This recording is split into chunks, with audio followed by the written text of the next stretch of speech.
नमस्कार। आज के हमारे खास कार्यक्रम में आप सभी का बहुत बहुत स्वागत है।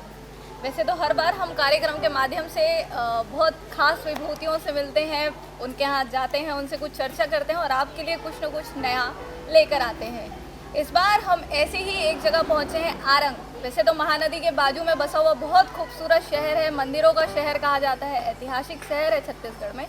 यहाँ पे एक ऐसे खास शख्सियत से मिलने पहुँचे हैं जिनको आपने अपने बीच ही पाया होगा। कार्यक्रम में चलते चलते हम आपको इनकी बहुत सी खासियत बताएंगे, इनसे रूबरू कराएंगे और इनकी जो अभी तक की जर्नी है वो बताएंगे। तो आज हमारे साथ चर्चा में मौजूद हैं जानी मानी शख्सियत गौरव गिरिजा शुक्ला जी। गौरव जी, आपका बहुत बहुत स्वागत है कार्यक्रम में। बहुत बहुत शुक्रिया स्वाति जी। वैसे तो आपकी जर्नी हर युवा के लिए प्रेरणादायक है। आपको कहा भी जाता है फादर ऑफ 3 ब्रिलियंट किड्स। आपकी 3 फाउंडेशंस हैं, संज्ञा, अभिकल्प और कलम। संज्ञा, अभिकल्प और कलम के बारे में तो इन्हें किड्स कह पाना मैं नहीं समझ पाता हूँ कि ये कितना सही होगा। ये ज़रूर है कि ये सभी मेरे ऐसे काम हैं जो मेरे दिल से जुड़े हुए हैं जी। हालांकि इसमें ये मेरे अकेले दम का काम नहीं है, इसमें कहीं ना कहीं और भी लोगों का इन्वॉल्वमेंट है। तो तीनों की अगर बात करें तो सबसे पहले संज्ञा है। संज्ञा एक पीआर फर्म है, छत्तीसगढ़ की एक ऐसी कंपनी है जो कि पीआर कंसल्टेंट है जी। और हम पब्लिक रिलेशंस के लिए, अपने क्लाइंट्स के लिए, अपने लोगों के लिए काम करते हैं। आमतौर पर जब पीआर की बात होती तो ये हो जाता है कि भाई पीआर एजेंसीज़ एक ऐसी एजेंसीज़ हैं जो कि इमेज चमकाने का काम करती हैं। ये कह देना मुझे लगता है कि बहुत न्याय नहीं होता है उस काम के साथ, क्योंकि पीआर का मतलब है कि कोई भी आपका चाहे वो क्लाइंट हो या जिनके लिए आप काम करते हैं, कोई प्रोडक्ट हो, उसका जनता से रिश्ता कितना सुंदर हो सकता है, कितना खूबसूरत हो सकता है या कितने सही तरीके से उनकी कहानियाँ जो हैं वो जा सकें, यही काम करना होता है। ये काले को सफ़ेद करने वाली बात नहीं है। अभिकल्प की आपने बात की। अभिकल्प बहुत दिल से जुड़ा हुआ एक ऐसा प्रयास है। ये कहीं से भी नॉन फॉर प्रॉफिट इनिशिएटिव है, कहीं से भी इसमें आय की कोई साधन नहीं है। अभिकल्प में हम ग्रामीण शिक्षा के क्षेत्र में कुछ काम कर रहे हैं, साहित्य में काम कर रहे हैं, ह्यूमन एम्पावरमेंट के लिए कुछ काम करने की कोशिश है, थोड़ा बहुत काम पर्यावरण के लिए है।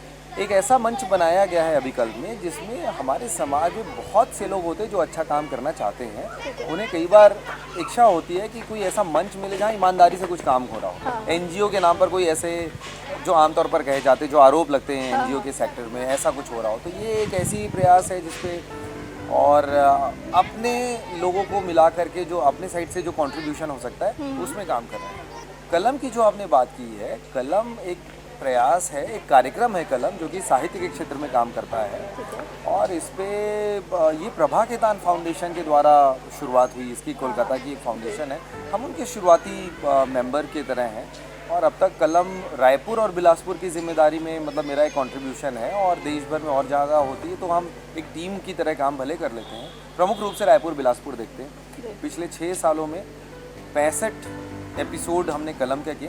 तो बेबी वर्ड जो आपने किया था उसकी बजाय ये ज़रूर हो सकता है कि ये 3 दिल से जुड़े हुए मेरे काम है। कौन सी ऐसी प्रेरणा रही जो आपको इन तीनों ही चीज़ों में इक्वली मोटिवेट करती है, क्योंकि ये तीनों ही आपके दिल से जुड़े हुए काम हैं? देखिए, मेरी शुरुआत इसी गांव से, इसी कस्बे से, आरंग से होती है। मेरी शुरुआती शिक्षा यहीं से हुई है। मुझे लगता है कि ऐसे ग्रामीण या कस्बाई इलाके के जो भी बच्चे होते हैं या जो ग्रो करते हैं, उनकी डेवलपमेंट शहरी बच्चों की तुलना में अलग तरीके से होती है। मैं इसको सही, गलत या कम ज़्यादा से नहीं तुलना करना चाहता। हम लोग मोहल्ले में पले बढ़े होते हैं, मोहल्ले के बड़े भैया लोगों को देख के, किसी चाचा को देख के, पड़ोस के किसी दीदी को देख के जो अच्छा जॉब कर रहे हैं या अच्छे परीक्षा में अच्छे नंबर लाएं, हमारे प्रेरणा स्रोत वही होते हैं। हमारे लिए सचिन तेंदुलकर, अमिताभ बच्चन टाइप की जो शख्सियत हैं वो इतने दूर के होते हैं कि हम लोग आमतौर पर जो पौराणिक कथाओं में अवतार वाली भाषा है ना, हम लोग वैसे कि भाई ऐसे लोग अवतार लेते हैं, ऐसे लोग बनते नहीं हैं, ये हम सोच लेते हैं। तो हमारे प्रेरणा स्रोत हमारे आसपास के कुछ लोग होते हैं। फिर दूसरी कस्बाई इलाकों के बच्चों के साथ में एक बात ज़रूर होती है, मैं समझता हूँ कि जो लोग दर्शक इसे देख रहे हैं इसे शायद कनेक्ट कर पाएंगे। उनके अंदर प्रतिभा होती है, झिझक बहुत होती है उनके भीतर कि भाई मुझे ये आता तो है पर मैं इसको कैसे प्रेजेंटेशन दे पाऊँ, मैं बोलूँगा तो गलत ना हो जाऊँ। वो झिझक, वो एक इन्फीरियरिटी कहीं ना कहीं बनी होती है। ठीक है।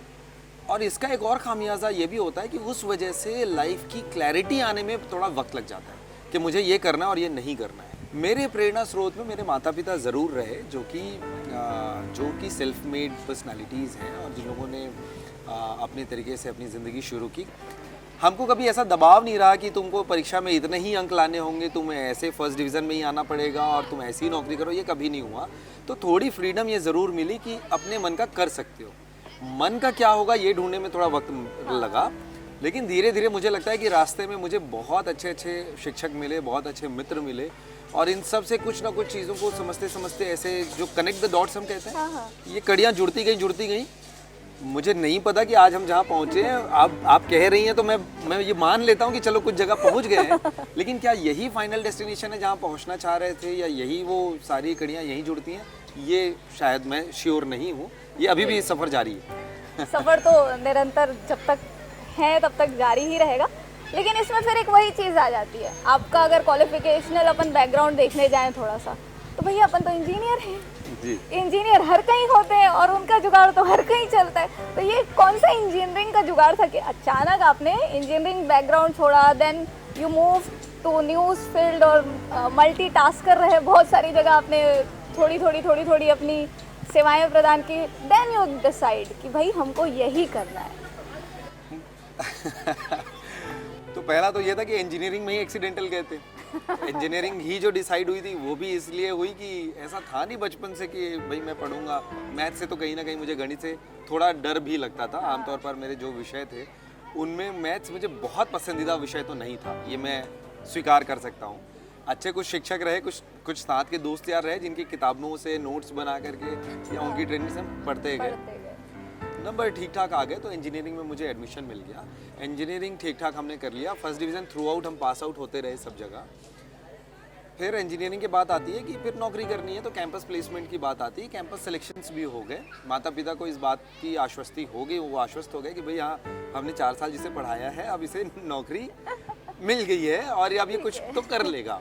लेकिन ये 2008 की बात थी जब हम इंजीनियरिंग से पास आउट हुए थे और उसी साल रिसेशन आया था, तो ज्वाइनिंग हमारी लेट हो रही थी। उस ज्वाइनिंग की वजह से मुझे इस स्कूल में जहां हम जिस परिसर में बैठे हुए हैं, इस परिसर में काम करने का मौका 2004-05 के आसपास से मुझे मिल तो रहा था, लेकिन क्योंकि मेरी पढ़ाई लगातार चल रही थी तो फुल टाइम हम काम नहीं कर पा रहे थे। इंजीनियरिंग पास करने के बाद अपनी ज्वाइनिंग का वेट करते हुए का जो बीच का 4-6 महीने का वक्त था, उस वक्त में मुझे भरपूर वक्त देने का मौका मिला इस संस्थान में, जो कि मेरी माताजी इस स्कूल को चलाती हैं, इस विद्यालय को। पिताजी का सहयोग होता है लेकिन एकेडमिक सारा सपोर्ट मम्मी जी देखती हैं। यहाँ पर जब देखें तो बहुत सारी ऐसे चैलेंजेस और चुनौतियाँ थी। उन चुनौतियों में अपने कुछ जुगाड़ हम करते रहे, अपने कुछ ऐसे काम करते रहे कि जिसकी वजह से हमारा काम हो जाएगा। तो इंजीनियरिंग के बाद जो 2-4 महीने का वक्त था उसमें मुझे ये मौका मिला कि अपने स्कूल में इस संस्था में थोड़ी देर हम पूरा वक्त देते हुए काम करें। तो बहुत सारी ऐसी चुनौतियाँ थीं जिनको बहुत नज़दीक से देखने का और उनका सॉल्यूशन क्या हो सकता है, इस पे अपना अप्रोच लगाने का अवसर मिला। और ये धीरे धीरे इसी तरीके से कोई ना कोई रास्ता बनता गया और इंजीनियरिंग से मेरा झुकाव मैनेजमेंट की तरफ या कुछ MBA कर सकते हैं ऐसी कोई बातें समझ में आने लगी। लेकिन फिर भी अपन अपनी तैयारी में थे। कुछ जगह नौकरियों के और अलग तरीके के जॉब के ऑफ़र्स आए, मैंने कुछ वक्त काम किया, फिर लखनऊ वगैरह में काम करने लग गए, वहाँ से देश दुनिया को देखने का मौका मिल गया। फिर उसी बीच में कुछ दिनों की छुट्टियों में रायपुर आए। उस बीच में यहाँ एक न्यूज़ चैनल था उस समय का, छत्तीसगढ़ का लीडिंग न्यूज़ चैनल जी मीडिया ग्रुप की तरफ से, उनका एक एंकर हंट हुआ था। उस एंकर हंट में पार्टिसिपेट करने का मौका मिल गया और आप कह सकते हैं कि वजह क्या रही मुझे नहीं पता, लेकिन वो बहुत से लोगों ने पार्टिसिपेट किया था, वहाँ सिलेक्शन हो गया। और उस इवेंट में, उस एंकर हंट में सेलेक्ट होने के बाद मुझे न्यूज़ एंकर बनने का एक मौका मिला। वहाँ से हम एक कंप्लीट पैकेज बनते चले गए। वहाँ से हाँ कह सकते हैं बहुत इंपॉर्टेंट टर्निंग पॉइंट की तरह, क्योंकि उससे फिर ज़िंदगी को देखने का, समाज को देखने का, मुद्दों को देखने का नज़रिया ज़रूर बदला, जो मैं महसूस करता हूँ।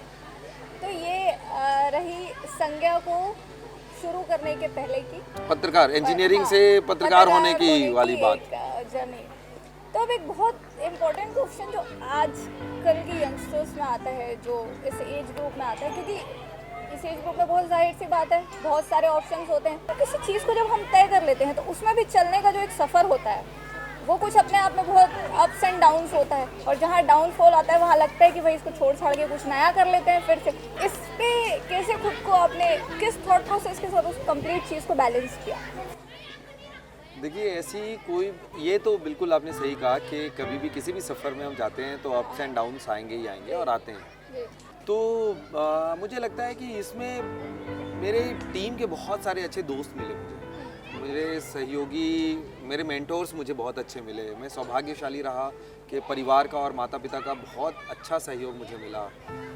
और ऐसा सहयोग अगर किसी को भी मिले स्वाति जी, मैं आपको कह सकता हूँ इसमें गौरव की कोई खूबी नहीं है।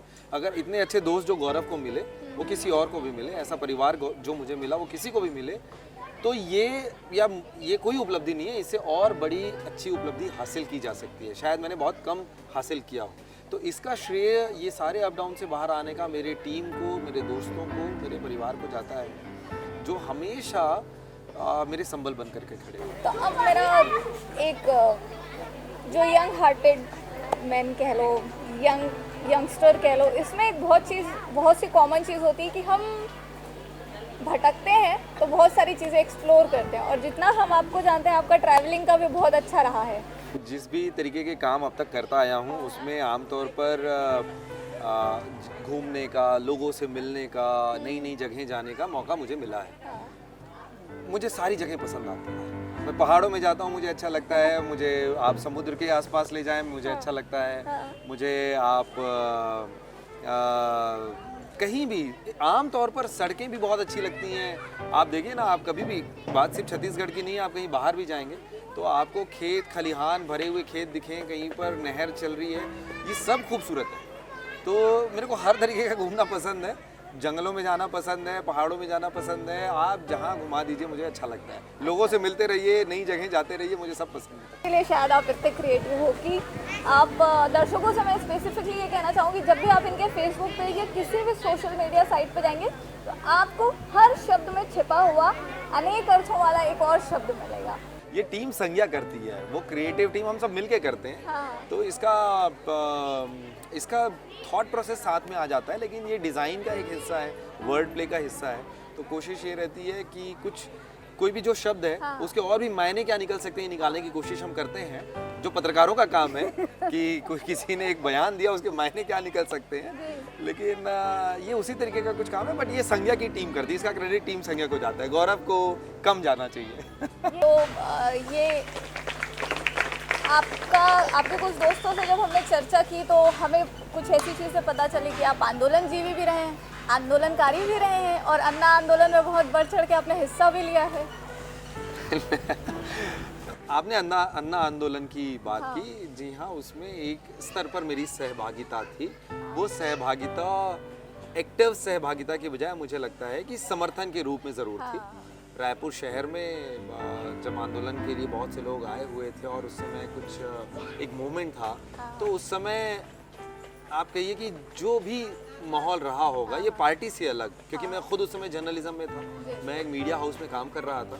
तो हमारे लिए कोई ऐसा नहीं कि आइडियोलॉजी में आप भाजपा की तरफ या कांग्रेस की तरफ, गवर्नमेंट यूपीए की थी उस दौर पे, तो आपको वो मनमोहन सरकार के विरुद्ध हैं आप, ऐसा कुछ नहीं था। और वो आप सभी को याद होगा कि अन्ना आंदोलन जब आया तो एक व्यवस्था परिवर्तन के तरीके से बात हो रही थी। सत्ता परिवर्तन होना नहीं होना एक अलग मामला है। तो मैं आज भी किसी आइडियोलॉजी का पक्षधर नहीं हूँ राजनीतिक रूप से, लेकिन वो जब आंदोलन हो रहा था तो उस समय के हमारी उम्र या समझ के हिसाब से भी चीज़ों पे हमको ये ज़रूर लग रहा था कि यार एक बहुत सही पहल के लिए आंदोलन हो रहा है। और उस आंदोलन में मेरी ड्यूटी ख़त्म होने के बाद अनधिकृत रूप से आप कह सकते हैं, क्योंकि ऑफिशियली कोई ऐसा था नहीं, लेकिन हाँ, एक पत्रकार होने के नाते, एक सजग नागरिक होने के नाते मेरे मन में आता था कि एक आंदोलन का उद्देश्य शायद बहुत सही जा रहा है और उसके लिए मेरा समर्थन हो सकता है। तो उसमें जो आंदोलन होता था वहाँ हम चले जाते थे, लेकिन ऐसे मंच से साझा करना, नारे तो पीछे खड़े होकर लगा दिए कभी, लेकिन वहाँ रहते थे, लोगों को सुनते थे, लोग क्या कह रहे हैं क्या नहीं कह रहे हैं।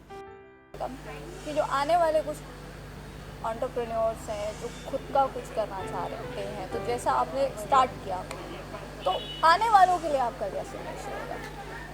देखिए, मैं ये मानता हूँ जो मैं अपने अनुभव से कह सकता हूँ, मुझे ये नहीं पता कि मैं कितना बेहतर कुछ मैंने हासिल किया है या नहीं, इसके बारे में बहुत श्योर नहीं हूँ मैं, लेकिन इतना ज़रूर कह सकता हूँ जितना भी अनुभव अभी हुआ है कि खुद पे विश्वास करना बहुत ज़रूरी है। उतना ही ज़रूरी या उतना ही आप कह सकते हैं कि हम खुद पे डाउट भी बहुत करते हैं, ये मानव स्वभाव है, लेकिन डाउट होना, खुद पे विश्वास होना और खुद पे आत्मविश्वास, अति विश्वास, ये सब की ना उलझन में उलझने की बजाय सीधी सी बात यह है कि अपने ऊपर विश्वास करना चाहिए और मैं कल तक जो था उससे बेहतर आने वाले कल में होऊंगा, ये प्रयास करना चाहिए। मतलब मेरा ये मानना है शुरू से कि मेरा कंपटीशन मेरे खुद से है।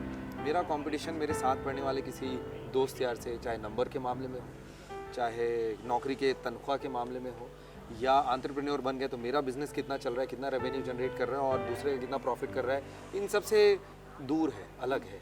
क्योंकि वो कंपटीशन में आप हमेशा, आप कितनी भी बड़ी लकीर आप अपनी रख लीजिए, आपको दूसरे की लकीर बड़ी दिख भी जाएगी, और क्योंकि उसने अपनी काबिलियत से बनाया है, आपके अपने अलावा दूसरे की घास हमेशा हरी दिखेगी आपको।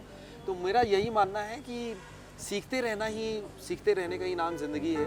आप सीखते रहेंगे तो वो कब इम्प्लीमेंट होता है कभी पता नहीं चलता, और बाकी किसी से कंपटीशन करने की आवश्यकता नहीं है। अपना रास्ता है, अपनी लकीर है, अपनी लकीर लंबी होते रहनी चाहिए, और अपनी लकीर अपने ऊपर मेहनत करके, अपने बहुत ज़्यादा पढ़ने से, बहुत लोगों को सुनने से, देखने से होती है।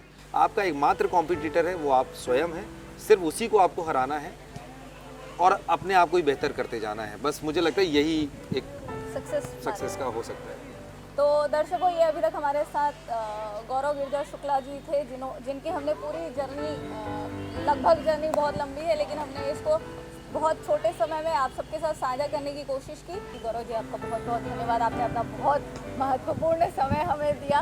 मुझे बहुत ज़्यादा खुशी हुई है और मैं उम्मीद करता हूँ कि मेरी तो जर्नी अपनी जगह है, बट ये जगह देख के आपको, जो हमारे माता पिता की जो जर्नी है वो ज़्यादा आपको अच्छी लगेगी। तो आपको मैं थैंक यू बोलूँगा कि आप यहाँ तक आपने मेहनत करके। उम्मीद करते हैं कि आपको ये अंक पसंद आएगा। अगले अंक में फिर किसी नई शख्सियत के साथ आप सभी के सामने उपस्थित होंगे। तब तक के लिए मुझे दीजिए इजाज़त। नमस्कार।